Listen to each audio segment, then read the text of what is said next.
Apparently Ripley is Colon's mom. So Ripley, she's a MILF, which I gotta give credit when credit's due. That puts her even higher than Jerd. Like, come on now, we gotta agree on that one. This is the last One Piece chapter for 2024, and man, was it a good one. This is chapter 1135, and the chapter starts off with us being in the owl library, just looking at all the gigantic books.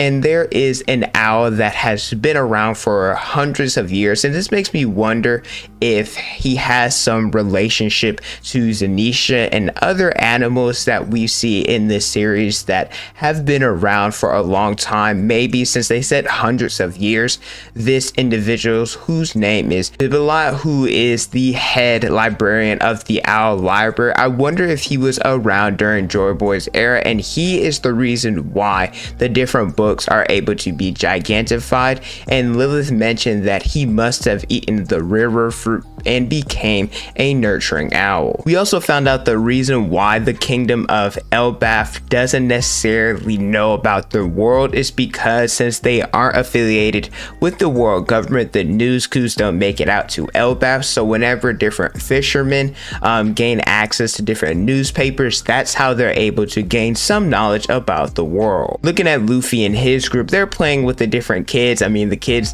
they don't appear to be having fun, which is kind of crazy. These I know they're kids, but they're front runners, because in the last chapter, they were making it apparent that they were going to chase after Luffy, Usopp, and the other Straw Hats. And now in this chapter, when Luffy is playing with them, swinging around, they're crying, and they're not really up for the challenge. So I kind of find that funny how they were all big and bad and acting tough in the last chapter. In this one, they're crying. Like I said, they're kids, I get it, but still. And Nami, she always has a soft spot for these children, so she punches and beats Luffy and Usopp. But Usopp, he was trying to get Luffy to stop too, because Usopp, he wasn't really trying to be up that high end. We know how Usopp is, but the fact that he got caught in the crossfire, just love the comedy that Elbaf has had so far. And Sanji, you know how he's going to try to be on Nami's side, like, hey, these kids, back off. They were raised with nothing but kindness. And all of a sudden, the kids that ran towards Jerd, how they were crying, they did the same exact thing that Momonosuke would do when he was a kid, how he would run to Nami, just jump into her titties and, just enjoy the softness. Sanji, you know how he is. He's like, man, he said, all these little brats, like, is this universal brat behavior? Are they just all going to do the same thing? That was very funny as well. All of a sudden, Colon, he comes out of nowhere, attacks Luffy with his sword, and it ends up breaking. And then Luffy hits him with an elephant gun attack, which is kind of crazy because he coded Conquerors in it. Now, was Luffy trying to 100% clobber him? No, but at the same time, it appears that Colon dodged it at the same time. So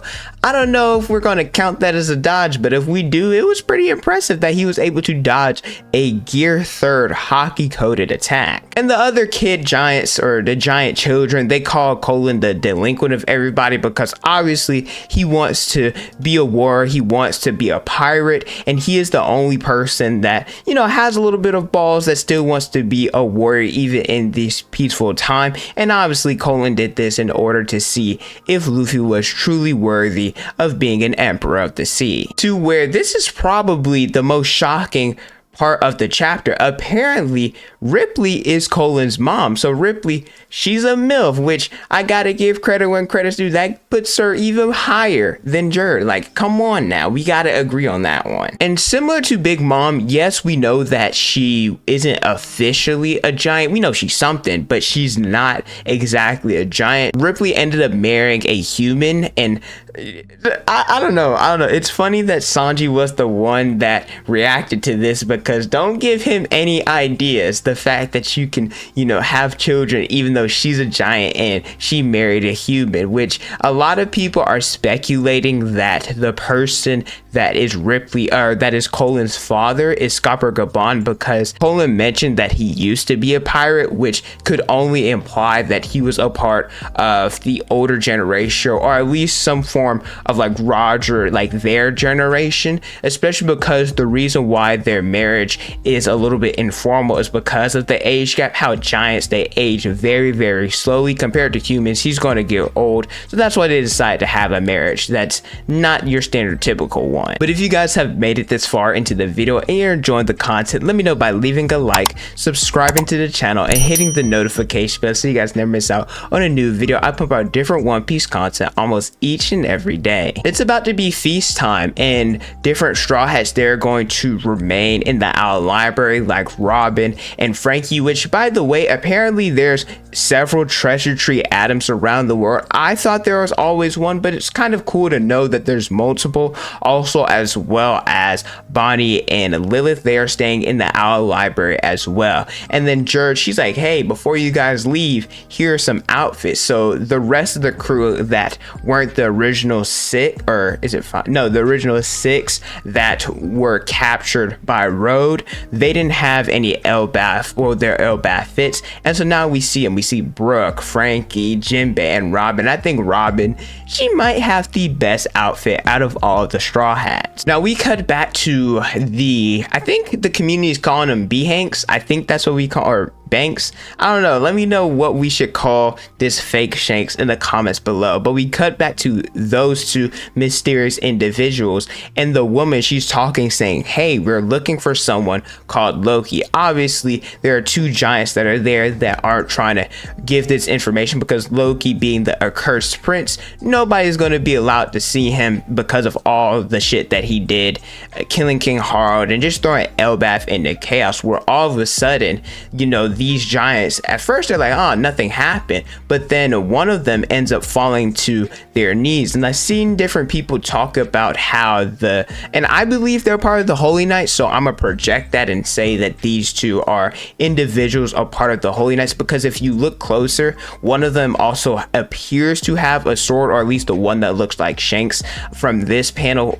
The silhouette of him at least has a sword. And so people are saying that the woman, she ended up using her bandages in order to bring the giant to his knees, which kind of reminds me, I guess if we were to equate this to another series, think of Aizawa, how he's able to use his different bandages in order to bind people. But yeah, at first the giants thought that she was asking a question. She was like, oh, I wasn't asking, you guys are going to tell me where Loki is. Could we say that this is the calm before the storm, because the Straw Hats, at least Luffy's group, they end up making it back to celebrate with Dory and Broggy, because obviously they're going to celebrate for multiple days. Heck, Shanks even mentioned that he lost track of time whenever he was there. These giants, they love to party. They're celebrating the Straw Hats return, celebrating that Luffy became an emperor, defeating Big Mom and Kaido, and just, you know, making it to Elbaf. We see just, I don't know about you guys, but I love it anytime we see the Straw Hats celebrating. There's just a party going on. I guess you could argue that we're getting the last party of 2024, and that, you know, once this happens, because typically the parties happen at the end of the arc, that after this they're going to have another one, but shit's going to hit the fan. There's also another giant that we met during Sabaody. We never got his name, but his name is Stason. He was the individual that was locked up with Rayleigh, and with the whole commotion of Luffy hitting Charlos and breaking everyone out, he was able to escape, and he was properly able to finally give his thanks to Luffy, as well as the Elder, who was the original captain of the giant warrior pirates, at least before Dory and Broggy. Mountain Beard Jarul, he's here as well, and you know, he has a sword through his head. What an well, I guess technically we already introduced him in the Big Mom flashback, but at least introducing to Luffy and the Straw Hats, this is a bizarre introduction, but hey, it wouldn't be One Piece without any of these. But yeah, that's chapter 1135, at least the scans. I'm not entirely sure